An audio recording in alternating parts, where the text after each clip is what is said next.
తిరుపతిలో జోరున వర్షం కురుస్తున్నది. ఇప్పుడు ఈ యొక్క సమయంలో ప్రజలందరూ కూడా ట్రైన్ దిగి ఎస్కలేటర్ మీదుగా విష్ణునివాసం ఫ్లైఓవర్ దిగి వచ్చారు. ఇల్లు రద్దీగా ఉన్నది. ట్రాఫిక్ చాలా వృద్ధులు, పెద్దవాళ్ళు, స్త్రీలు చాలా ఇబ్బందుల్లో పడుతున్నారు.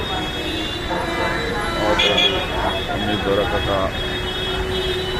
రేట్లు ఎక్కువ అడుగుతున్నారు. ఈ సందర్భంలో ఇక్కడ ప్రజలందరూ కూడా ఈ ఫుట్ఓవర్ బ్రిడ్జి మీద నిలబడి ఎదురు చూస్తున్నారు. వర్షం తగ్గుతుందేమోనని ఎదురు చూస్తున్నారు.